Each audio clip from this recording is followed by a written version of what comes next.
games! Hey there, comrades. Thanks for joining me today. Just wanted to thank everybody for showing up when I post new things and continuing to do so. I kind of messed up making a video. I worked on this and I put in a backlit screen and a new speaker. That was not really anything fancy. And a new shell, as you may notice, doesn't look like a traditional Game Boy Advanced shell. But there is an issue that seems to be pretty common with this. And I read up on some Reddits and stuff and found there should be an easy solution. And I'm hoping the easy solution works. If not, you can see on the screen that I'm not doing anything, but the brightness keeps changing, that menu's popping on and off. Eventually the screen will start centering itself left to right. It's all because there's a little touch sensor up here. You can see that's working now. But it works whenever it wants. Not intermittently, as in like when I touch it, sometimes it will work or not. But it'll literally just start doing things all on its own. And it's because this touch sensor that's up here, people are saying, and I agree, it's too close to the other electrical components, and we'll just skip past some of this babble. I'm just going to show you. There's a bunch of electrical components up in this area because it's right above the ribbon cable that attaches the screen and the motherboard. And there also happens to be a couple of solder points up there for the wires that control those functions.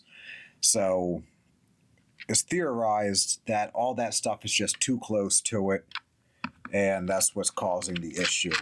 So if I re-adhere it to the front of the system instead of the top, I shouldn't be having the issue anymore.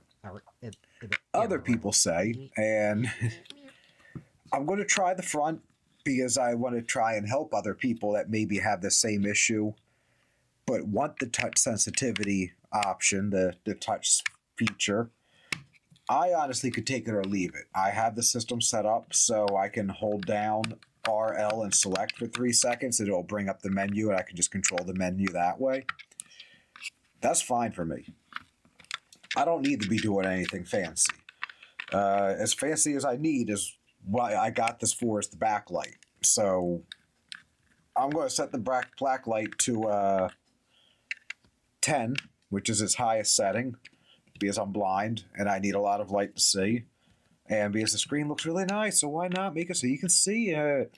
But yeah, I'm going to set it to 10 and never touch it again. So I don't need all the extra little fancy fiddly bits.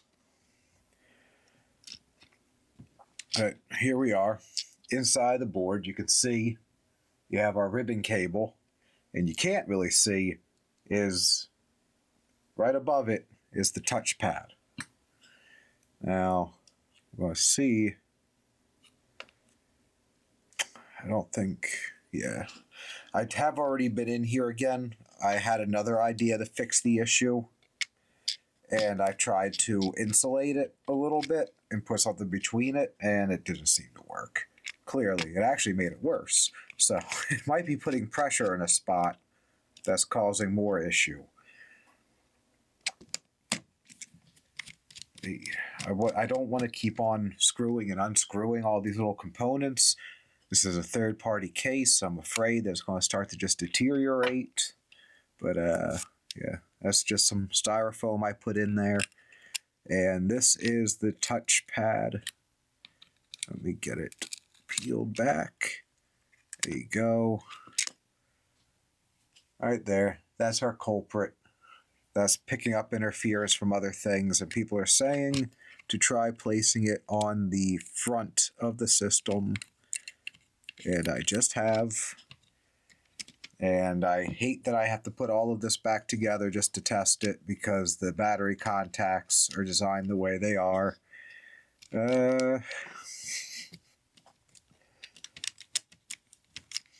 But we'll get there. We'll get this together eventually.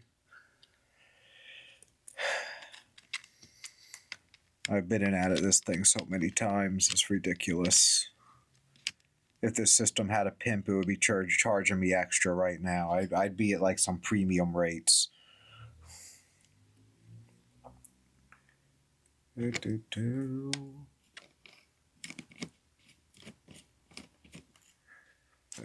isn't. I don't even have it lined up.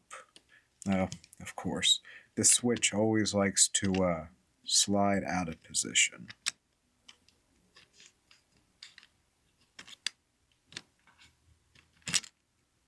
Oop. I'm losing everything now.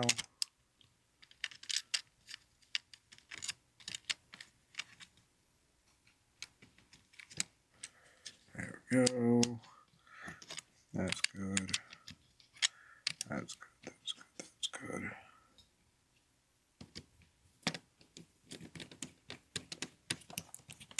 I'm not going to put that screw in because I'm pretty sure.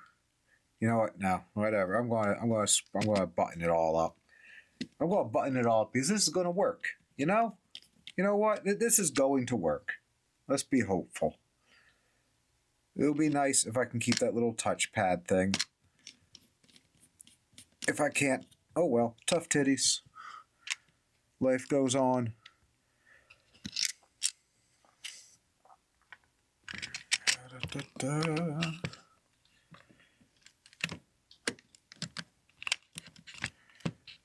Alright, what's causing this to... No, it's fine. No. There we go. There we go. Click, click, click, click, click, click.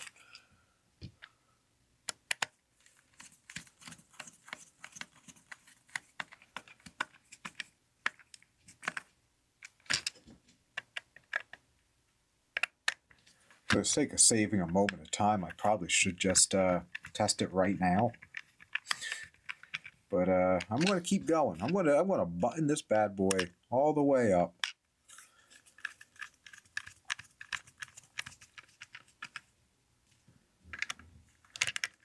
If this doesn't work, I'll do something to cover up and bleep out all the curses. I'm really sick of opening this thing. And God forbid if this doesn't work and I open it up again and I have to cut the thing off and it still is acting up, because at that point it probably means I just soldered something wrong and it's my fault and my problem that I've been annoyed with this thing for so long. I'm going to be really, really upset with myself because I'll have nobody else to blame but me.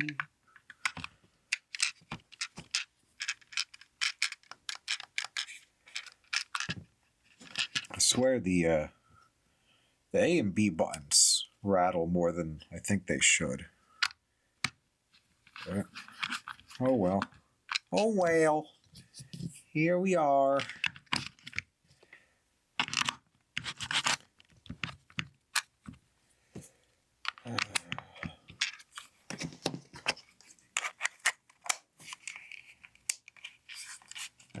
Won't turn on. That's not the first time it's done that. For some reason, I have to wiggle the batteries like that to get it to cut on. Alright, so it's already set to dim. That seems to work. Okay, touching the front of the system is giving me brightness. Oops.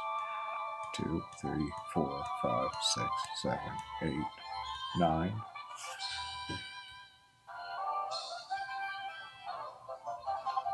Is it good? Did that really fix it?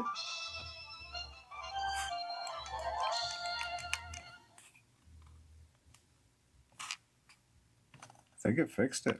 Hold select, frame off. The menu's not doing things all on its own. All right, Reddit. I'm going to play this tonight a little bit.